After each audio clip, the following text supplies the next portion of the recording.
नमस्कार। आज इस एपिसोड में हम प्रतिबिंब के विषय में बात करेंगे।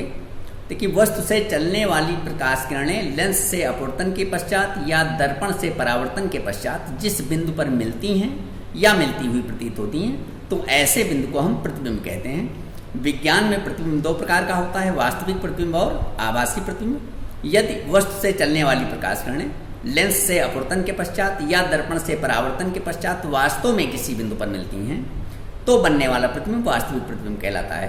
किंतु यदि वस्तु से चलने वाली प्रकाश किरणें लेंस से अपवर्तन के पश्चात या दर्पण से परावर्तन के पश्चात किसी बिंदु पर मिलती हुई प्रतीत होती हैं, तो बनने वाला प्रतिबिंब आभासी प्रतिबिंब कहलाता है। आइए इसके से आपको हम इसे समझाते हैं। बच्चों, ये दो चित्र खींचे गए हैं। सबसे पहले आप पहले चित्र पर आप ध्यान दें। ये उत्तल लेंस है, ये मैंने वस्तु दिखाया है। प्रतिबिंब बनाने के लिए कम से कम दो प्रकाश किरणें ली जाती हैं। एक प्रकाश किरण मैंने मुख्य अक्ष के समांतर लिया है और ये उत्तल लेंस से अपवर्तन के बाद में ये फोकस से चली गई है। दूसरी प्रकाश किरण देखिए, जो वस्तु से आ रही है वो प्रकाशीय केंद्र से ली गई है और ये सीधे निकल गई है अपवर्तन के नियम के अनुसार। और ये दोनों प्रकाश किरणें अगर देखा जाए, एक अपवर्तित किरण ये हो गई, दूसरी अपवर्तित किरण ये हो गई, ये दोनों यहाँ पर एक बिंदु पर मिल रही हैं। तो इस तरह से ये जो प्रतिबिंब बन रहा है इसे हम वास्तविक प्रतिबिंब कहेंगे। ये वस्तु का नाम हम ए बी कह देते हैं और प्रतिबिंब का नाम मान लो ए डैश बी डैश कर देते हैं। अब दूसरे प्रतिबिंब की बात हम करेंगे, आभासी प्रतिबिंब की बात। यहाँ आइए दूसरे चित्र पर आप ध्यान दें। ये मैंने वस्तु लिया है ए बी,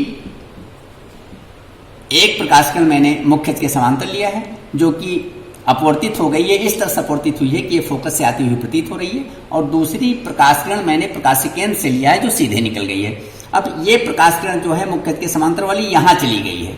अगर इधर हम नेत्र लगाते हैं तो हमें यहाँ से आती हुई ये प्रतीत हो रही है। वास्तव में आ यहाँ से रही, लेकिन यहाँ नेत्र लगाएंगे तो यहाँ से आती हुई प्रतीत होगी।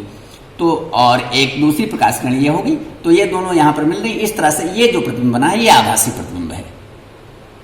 एक बार फिर से देख लीजिए, ये अपवर्तित किरणें वास्तव में एक बिंदु पर मिल रही हैं, इसलिए ये प्रतिबिंब वास्तविक प्रतिबिंब है। जबकि ये प्रकाश किरण इधर चली गई है और ये प्रकाश किरण यहाँ से आती हुई प्रतीत हो रही, वास्तव में यहाँ से आई है, प्रतीत हो रही, इसलिए ये जो बना हुआ प्रतिबिंब है ये आभासी प्रतिबिंब है। बच्चों, वास्तविक प्रतिबिंब और आभासी प्रतिबिंब में एक मुख्य अंतर ये होता है, वास्तविक प्रतिबिंब पर्दे पर लिया जा सकता है जबकि आभासी प्रतिबिंब पर्दे पर लिया नहीं जा सकता। ये एक मुख्य अंतर होता है।